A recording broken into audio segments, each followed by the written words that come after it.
So today we take a look at a sword that I think, and I hope you'll agree, is really interesting. In fact, for me, it's kind of the gift, the sword that keeps on giving in a sense, because I bought it for a very specific and also very limited reason actually. But the more I look at it and the more I look into it, the more kind of interesting stuff it keeps bringing to my attention. So initially, you'll notice it has this finger ring. And if you've watched any of my videos, you'll know that I'm quite interested in the Albertina Italian sword, the model 1833. And one of its characteristics is this finger ring kind of in the center of the grip. And the Albertina does take, well, there are some examples of earlier swords with similar rings, although I would imagine the Albertina is probably the first one to have it kind of standardized in a sense. In any case, this is just to say that whenever I do see a sword with this kind of finger ring here that has elements that remind me of an Albertina, I'm definitely interested. So when I had the chance to purchase this one, that was the main reason that kind of brought me to be interested in it.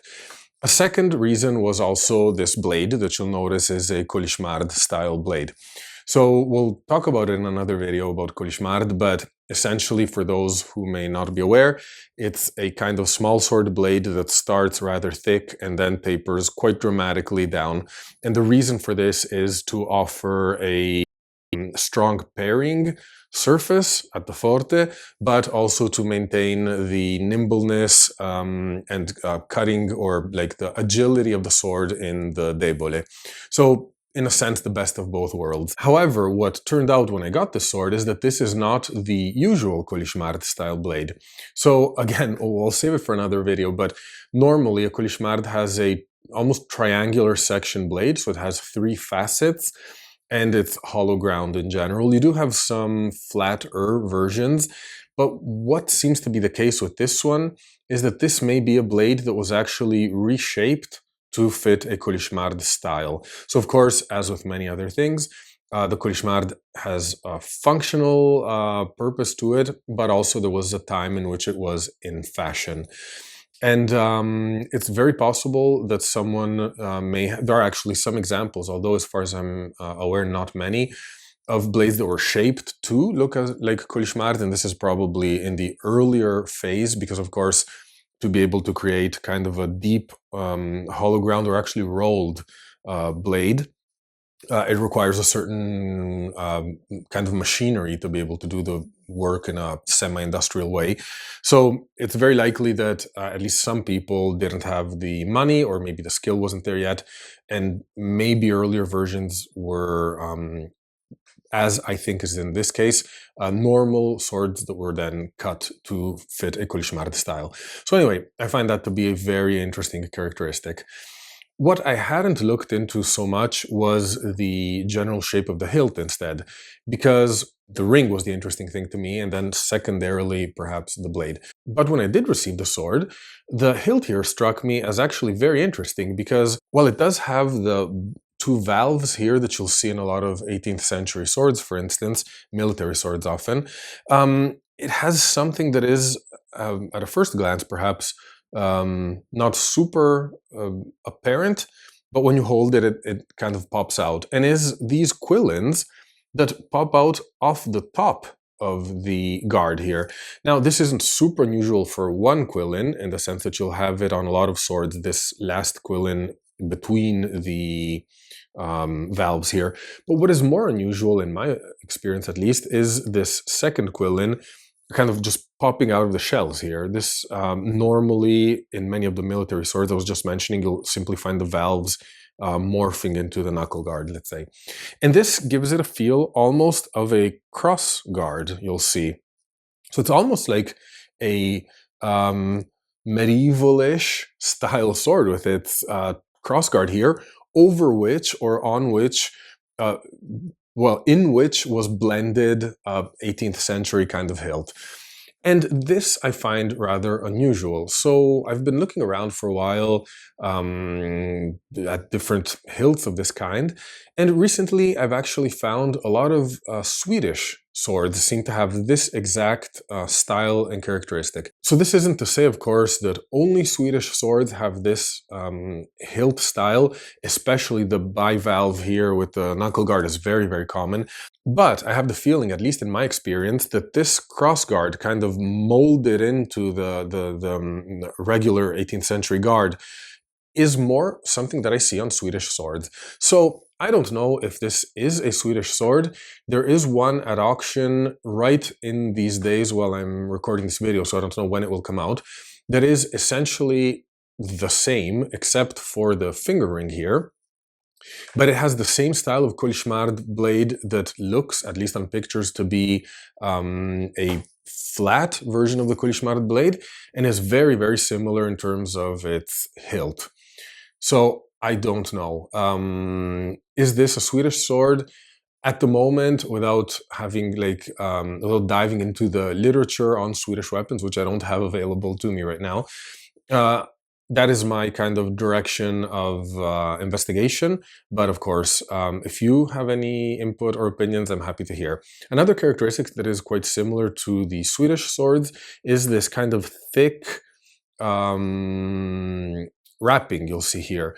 Now, a lot of these have metal wrapping, like metal wire, but we'll see in detail now when we go into the close-up of the sword. This one actually has a wooden grip that's shaped almost like braids of wire.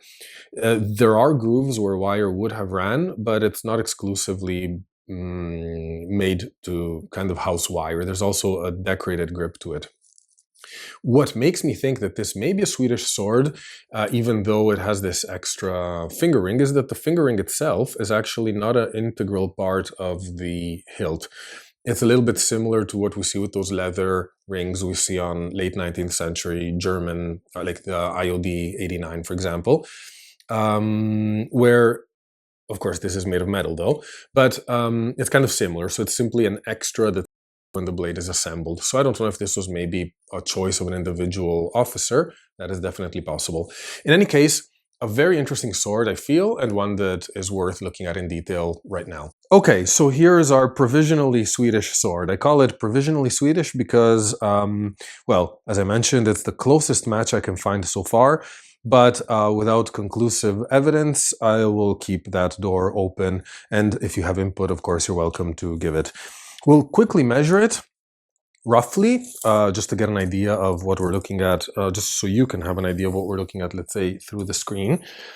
The total length is about, let's see, here it should be at the pommel, yeah, 98 centimeters. So it's about a meter. It could be slightly more, perhaps, but I'm not in the ideal position here to measure it to the millimeter.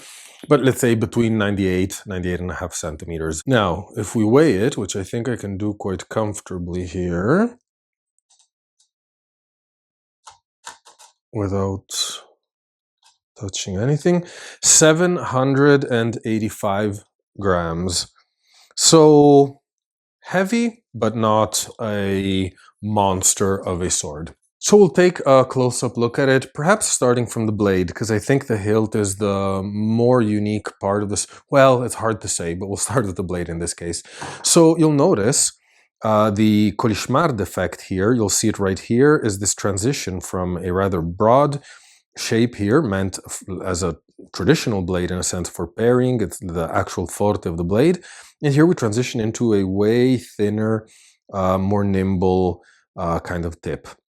You'll see the blade presents a fuller that runs all the way up the blade, at least up to, kind of tapers out just a few centimeters away from the tip, which is a spear point you'll see here.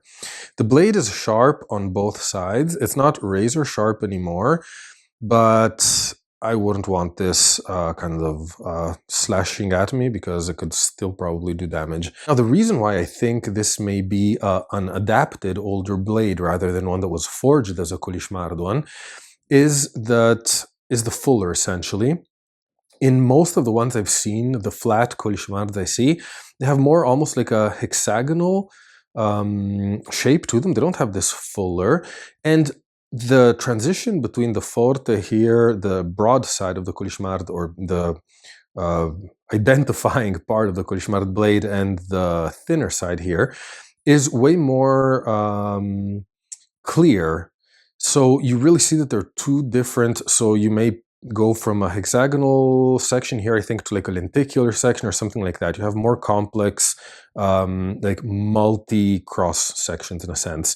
Whereas what you have here is a blade with a fuller that was initially meant to continue across the whole blade, and now has been kind of tightened here, narrowed, and then these little shoulders were ground in to make the transition more visible, is my opinion. I think that is also visible in the fact that the narrowing here does not really seem to be perfectly symmetrical. You have two little shoulders here where it narrows down. It feels like here it's more narrow. Now, granted, this could be a consequence of sharpening, of course. But my feeling, just holding it and touching it here, is not that this was designed as a reinforced section of a nimble blade, but that they had the opportunity to kind of extract a Colichemarde from an older blade. Now, some other clues to perhaps the age of the blade, and let me tell you, the Colichemarde has a rather clear start and end to it. Well, the end maybe a little bit less, it was used for longer, but it has a fairly clear start, so as a trend.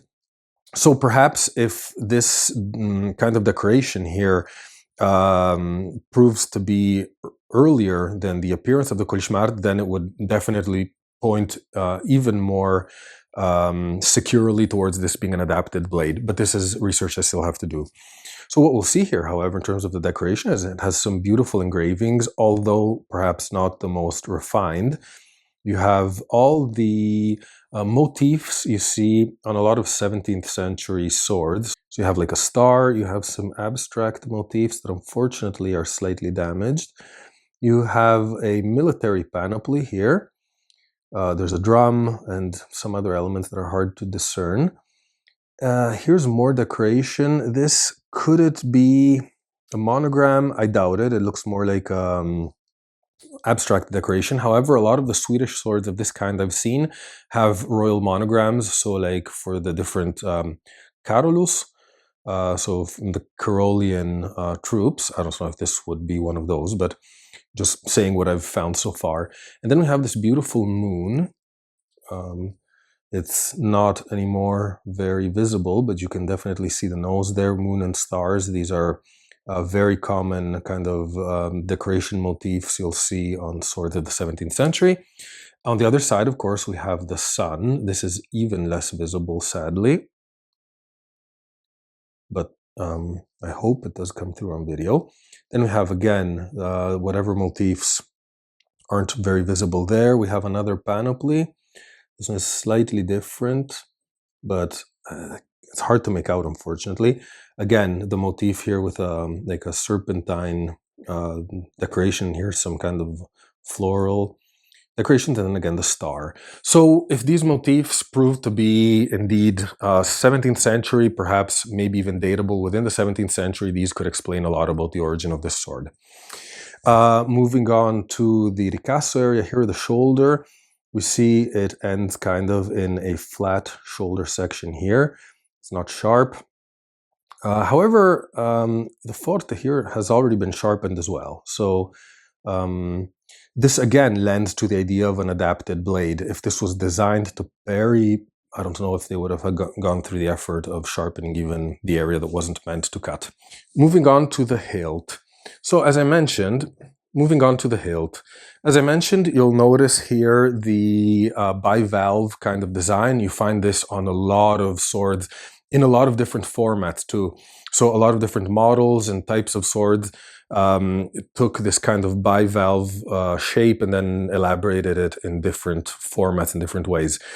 Here you'll see something that is fairly similar to what you would see in a sense on the Albertina, but also a lot of other swords. So it's the valves here, the guard actually narrowing into the knuckle guard, and the knuckle guard going down into the pommel and being fixed, by the way, with a screw. So you'll see it here. I haven't removed the screw, by the way. This could be interesting. Perhaps the thread of the screw could be interesting in determining age, for instance. But what you will see is that the whole hilt was beautifully gilded, so not very decorated, which again is perhaps in line with what you see with a lot of Swedish hilts, but definitely gilt. So not flashy, but flashy in another way. So on the pommel, a lot of the gilding has gone by now. Same goes for the knuckle guard here, but you will see that on the guard, so on the actual valves themselves, the gilding is still it's there for the majority. Same goes for the underside here of the hilt. You still see a lot of the gilding. Now, unfortunately, you may notice there are some cracks in the brass. You'll see a crack here, a very small beginning of a crack here, and one here. It hasn't damaged the structure, so this here technically has pierced through from the bottom, but it's hardly, so it's I don't find that to be a extreme damage, but it's there. You'll also notice this little square shoulder on the guard. So this is more for your information, so you can compare it to future swords you may see. And the really interesting feature on this sword that I mentioned already in the intro is the kind of crossguard effect it has. So whereas a lot of these swords will usually lack this quill in here, so you'll kind of see them like this, if that makes sense. This is how the Albertina would kind of look. This one retained its quill in. And I find it really interesting because it's almost as if the shell here has sunk down beyond the quill ends. So if you think about a cup hilt rapier, for instance, the guard sits above the quill ends, of course. Whereas here, it's almost as if the guard sunk and you see the quill end kind of up emerging there through the guard in a sense. What I'm not sure comes through on video, but what is very clear when you hold it, is that this is a crossguard. When you hold the sword, you feel very well protected, as you would with a big crossguard, plus you have, of course, the knuckle bow, plus you have the finger ring, although, well, that only protects one finger, I suppose, and it's not its main purpose. But even with these two valves, it's a sword that gives a nice, safe, secure feeling. Sure, could it have some protection on the outside here, like a walloon-hilted or a basket-hilted sword may have? Yeah, sure. But still, it feels very good in the hand. Now, having seen the general assembly of the hilt, let's focus for a moment on the grip. So, as I mentioned, you'll notice that it has this braided effect to it, but this is cut into the wood. So this is not a braid. You do have these grooves in which my assumption is that there would have been actually wire binding, but the impression of like a thick, coarse braiding here is cut directly in the wood. It's not a braid. And you will see a lot of these Swedish swords, especially the ones I've seen, do have this very kind of thick, coarse braiding, although most of the ones I've seen are actual braids. So I haven't seen any with this wood cutting, let's say. And you will also notice that the wood here is gilt as well. In the grooves here, you still have remains of gilding. So this kind of goes to prove that this was the outside layer, let's say.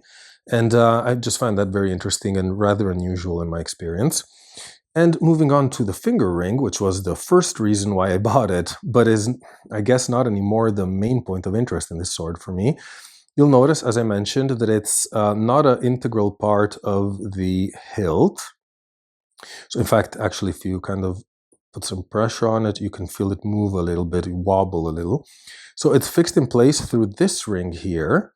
And this is just kind of fit in before the assembly. Then you would add the grip, of course, and then pin everything in place. So this is a separate part. Now, it's not an addition, though, because you'll notice it's gilt as well. Well, remains of gilding, at least, there. So while we can't say for certain that this was an original part of the sword, I think what we can at least say is that it was there when the whole assembly here was gilded, which I assume was done early on. Looking at the pin here, you'll see a rather wide and, I'm not going to say sloppy, but it's not the cleanest pin perhaps I've seen.